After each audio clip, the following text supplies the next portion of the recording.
Hey there, I'm Alex Kidman. This is the Motorola Razr 50 Ultra.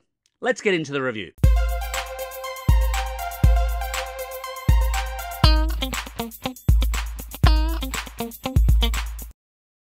So if you've seen my review of the Razr 40 Ultra last year, you'll know that it was one of my favourite flip phones, and it was the flip phone that convinced me that flip phones were a viable thing. I was always up to that point much more a fold kind of guy, to borrow a Samsung term. So I liked those phones that started off big and then unfolded into bigger tablet-sized things more than these little compact flip foldables. But the 40 Ultra did change my perspective on this. I could see the utility. I rather liked it.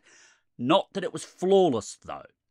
The processor was a little on the old side, the cameras left me a little bit wanting, and the comparison between it and that year's Samsung Galaxy Z Flip 5 kind of favoured the Z Flip 5 in a number of ways. It was a bit of a split decision there in some ways. Motorola's made some real improvements here, though. The processor is a lot better, the cameras have been changed up in a way that I think is a big improvement. Overall, this is quite a pleasing package. Let's get into the review, first of all talking about the design of the phone.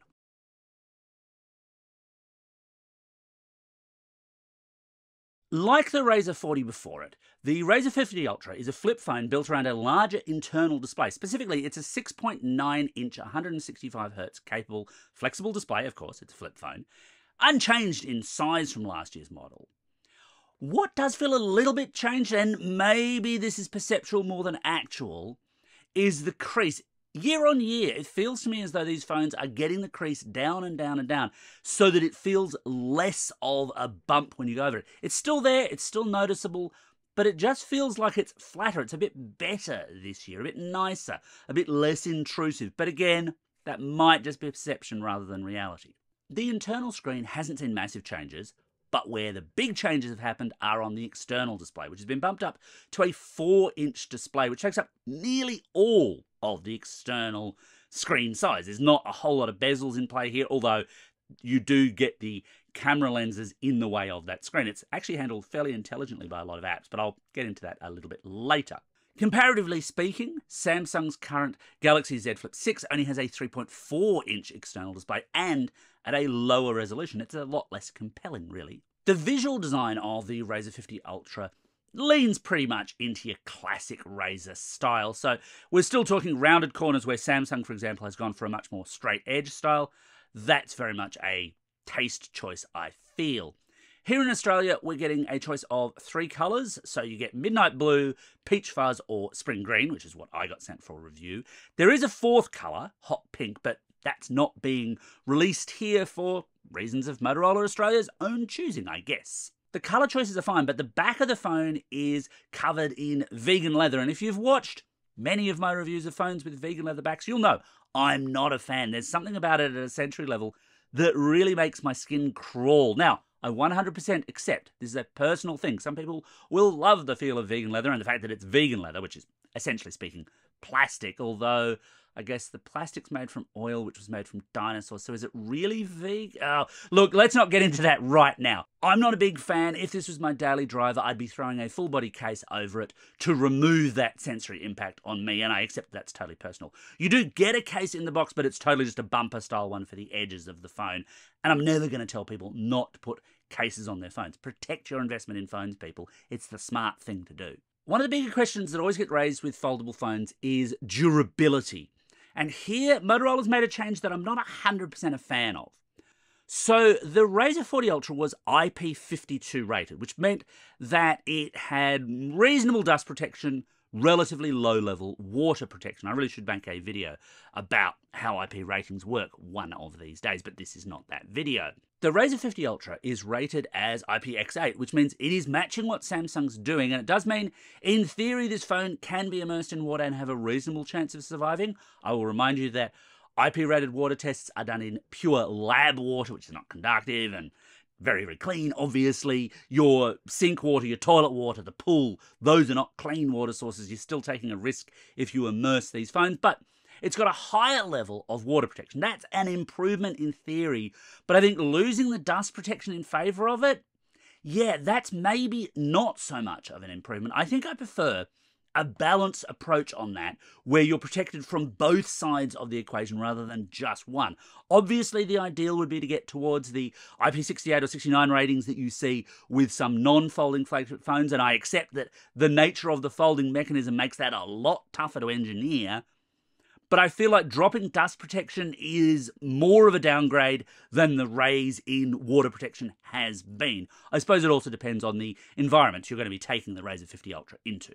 In terms of controls, it's all fairly simple. You've got a combo power button and fingerprint reader on the side, plus volume control buttons, USB-C at the base for power and data, no headphone jack because it's a flagship phone.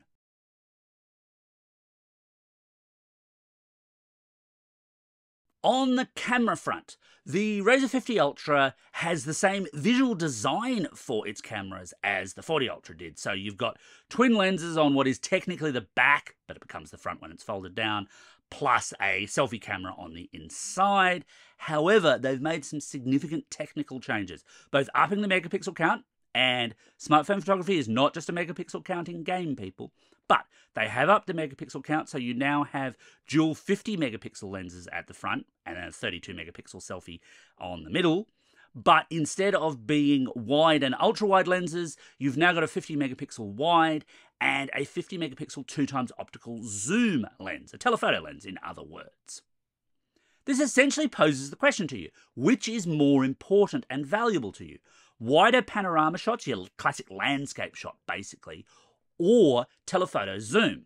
I would argue that the zoom is definitely an upgrade, and not just because it's a higher megapixel sensor, but simply because it's a zoom period.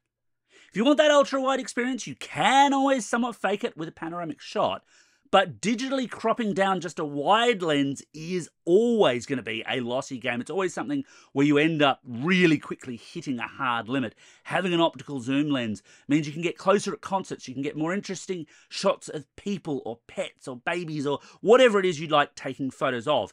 That's a balance that I would prefer if you're going to have two lenses. Obviously, again, 3 lenses would be awesome. Make it happen, Motorola.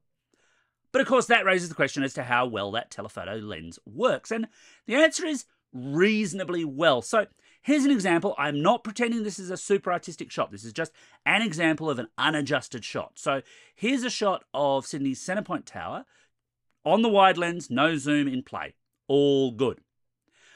2x zoom, you can see that it's a slightly darker shot. It's taking the light in slightly differently, but it's holding up perfectly fine. And even at 4x, it's fine. Now, this is an unadjusted shot. I would definitely post-process this to make it a more pleasing shot artistically if I wasn't just using the standard shot here. Up to 4x, fine. You can push this all the way up to 30x if you want, but you shouldn't, because it really does start looking really blocky and awful. And I've actually got another shot which demonstrates this much, much more clearly, because Pitt Street Mall, which sits below Centrepoint Tower in Sydney, I was walking through and I decided to take a long shot of the mall and the people in that mall at 30x, just to see, right, well, how does that zoom work and look? And wow, it's not pretty. I mean, this almost looks like I've painted it or thrown a filter on it. This is just what the phone has done at 30x, handheld, admittedly. But even with a tripod, when you push these zooms out to their extremes, they always fall apart. Every manufacturer, nobody is different there. And ultimately, the story here is of a phone with a decent camera, although arguably not as good as it should be for the money. You're still paying premium money here. And if camera and photo is super important to you, then look to a non-folding solution, because for this kind of money, absolutely, you can get a more capable camera, a more nuanced camera with better optics across the board. This is fine, pretty good in a lot of situations. A lot of people will be very happy with it, but you can get better for the same money.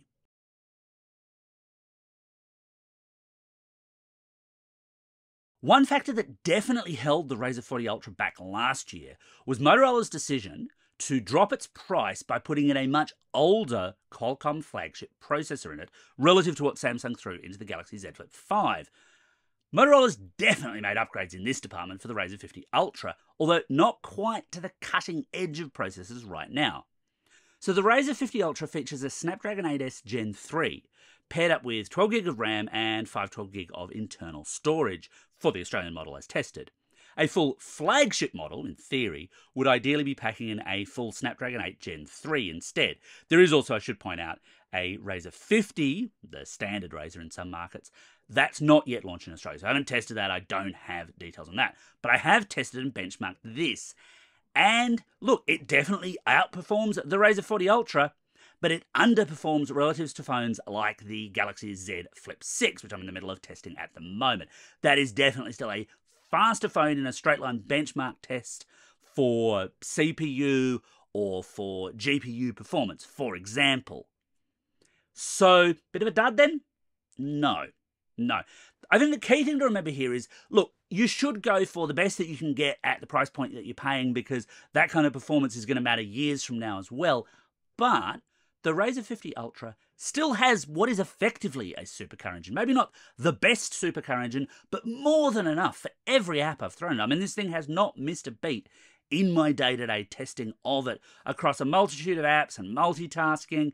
It's all really slick, really fast. There's basically nothing you can throw at it that super pushes it, although, of course, heavy-duty apps will hit the battery that bit harder. I'll get into that in a minute, of course. Where the Razr 50 Ultra absolutely does beat the Z Flip 6, despite having a slower processor, is that external screen. And this is not just a size measuring contest. This is not just that 4 inches versus 3.4 inches. Well, of course, 4 inches is better. It's actually in the way that Motorola treats that secondary screen, because Samsung's approach is widgetized. It's all about the widgets. It's all about things that are built in, where Motorola has widgets, but they also let you run any Android app you want to natively on that external screen. Now, there is a workaround to do that on the Samsung phones, I know, but it's a workaround. It's a workaround that could break in the future because of a One UI update, for example. If Samsung decided, no, we don't want that there, they could break it. I don't know that they will, but I prefer an approach which basically says, look, yes, you can run these things on there. Now, does it help to run every app on this tiny 4-inch screen? No, not really. I mean, nobody really needs to run a lot of high-end FPS games, for example, on a screen this small. It's certainly not the optimal way to play, but it works, it runs, you can do it, and I like that because it just opens up the flexibility of the Android world.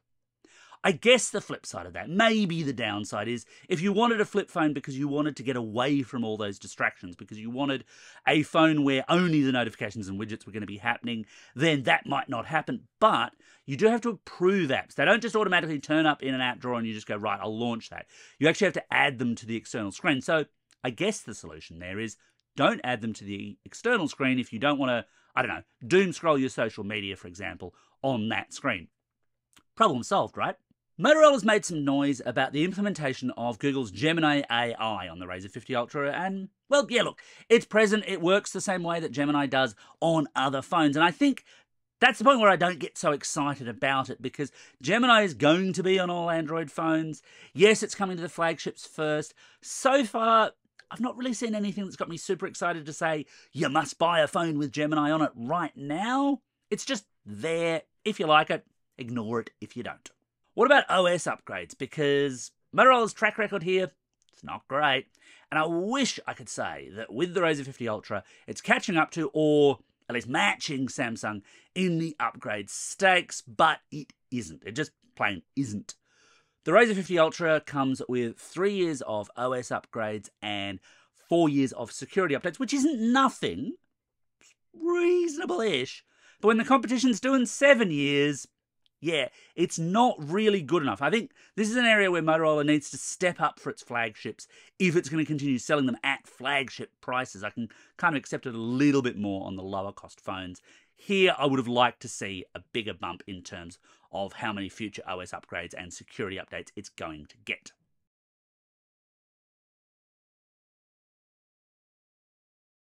I've bemoaned for a while now that Android phones have all become a bit samey in the battery space. They've all got 5,000 milliamp hour batteries. Except, of course, for flip phones, because having that flip hinge in there means you've got less space for batteries. You've got to do clever things with split batteries and connectors and so on and so forth. And that has limited the battery capacity of these phones, sometimes with pretty serious effects on battery life. The Razr 50 Ultra does actually get a little battery bump up over the 40 with an additional 200 milliamp hours, giving it 4,000 milliamp hour battery capacity, rechargeable via either USB-C or wireless. Annoyingly, it's not Qi 2. I'm still waiting for a Qi 2 Android phone. Android phone makers, why are you doing this to me? But I digress. 4,000 mAh is still on the larger side for a foldable phone, and I was very keen to see how the Razr 50 Ultra was going to measure up in battery endurance tests. It's long been an area actually where Motorola's foldables have done slightly better than Samsung's in my own tests, so I did want to see if that was going to continue this year. Yep, spoiler, yep, Razr 50 Ultra did not disappoint. Here's how it compares using my standard YouTube 1-hour battery test. The Razr 50 Ultra's battery endurance is really genuinely good, and while, like any phone, you absolutely can run it flat if you're a really heavy user, you've got to be pushing it quite a bit on kind of moderate usage patterns to not make it through a day's power usage based on my more anecdotal usage. This is a really good phone for battery usage, especially in this flip area where so many phones in the past have been underperformers.